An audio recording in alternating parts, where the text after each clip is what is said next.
Everyone's talking about low interest rates and how they can motivate buyers. I'm here with Dr. Andrew Wilson, Senior Economist from the Domain Group, just to get his opinion on that. So Andrew, how does the current interest rate situation compare with 10 years ago? Well, look, we're in an interest rate environment that we haven't experienced since the 50s. I don't know if you remember the 50s, Stephen, but it certainly was a different economic environment within which we were operating. And look, we must look at interest rate settings in terms of the existing economic environment, because it's not a matter of comparing one with the other, because we're now moving into maybe a deflationary environment in our economy. And when we enter that low growth, deflationary environment, levels of interest rates really can exacerbate that. So low interest rates are different now in terms of how they're activating and the nature of the economy now as they were in the 50s when they were at those levels before. But look, prior to the GFC, interest rates were pushing up towards 8%, so a bit of a roller coaster ride, but it does reflect the factors of the economy through that period, the need for stimulation and the need for tampering of growth through that period. But I think we're in for a long period now of interest rates around this level, and we really are in uncharted waters. Which sector of the market do low interest rates generally affect the most? Well, look, all sections of the market, because affordability affects the price of houses.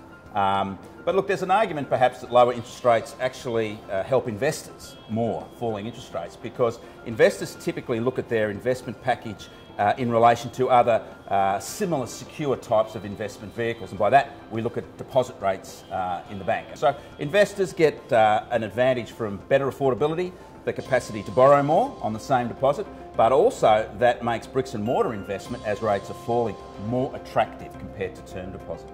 And in your opinion, do you think that the investors are going to stay strong in the market? Well, yes, I do, but it depends on local market dynamics. We've seen that Sydney market particularly strong with investors. Reason why? Certainly strong house price growth has activated them. Investors, of course, are attracted by capital growth. But the other end of the scale is low vacancy rates, rising rents, and a very solid market in terms of not overreaching its fundamentals. And that's because that Sydney has that underlying shortage of property that keeps demand below supply. So Andrew, what factors contribute to a low interest rate environment? Well, look, low interest rates or interest rate settings certainly reflect what's happening in the economy.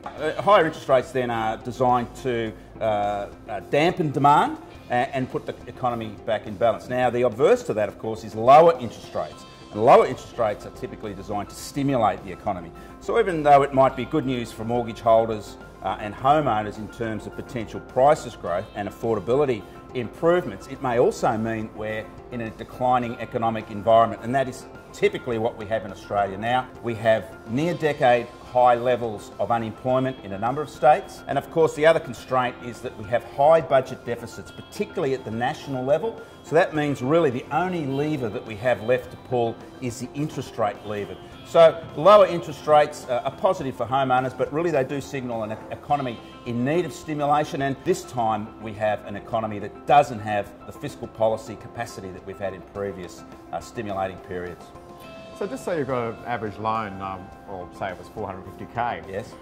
What sort of saving can you get from an interest rate cut? Well, look, the latest interest rate cuts, or the cut that we had in the cycle early this year, which was 0.25%, equated to around about a $7 a week reduction in mortgage payments for a $200,000 loan. So I guess if we multiplied that by 2.5, we'd come up with about a $16 a week improvement on a $450,000 mortgage. So, look, that's real money. We've got to remember also that Australia these days have changed from a nation of spenders, as we were prior to the GFC, to a nation of savers. And there's an argument to say that increased investment in housing is actually saving and not spending. But look, certainly lower interest rates will continue to activate investors, as we've discussed, because it offers them a comparison with falling deposit rates in that falling interest rate environment with bricks and mortar investment. Thanks very much for that advice, Andrew. Pleasure. Hopefully that's given you some insights into the property market. See you next time.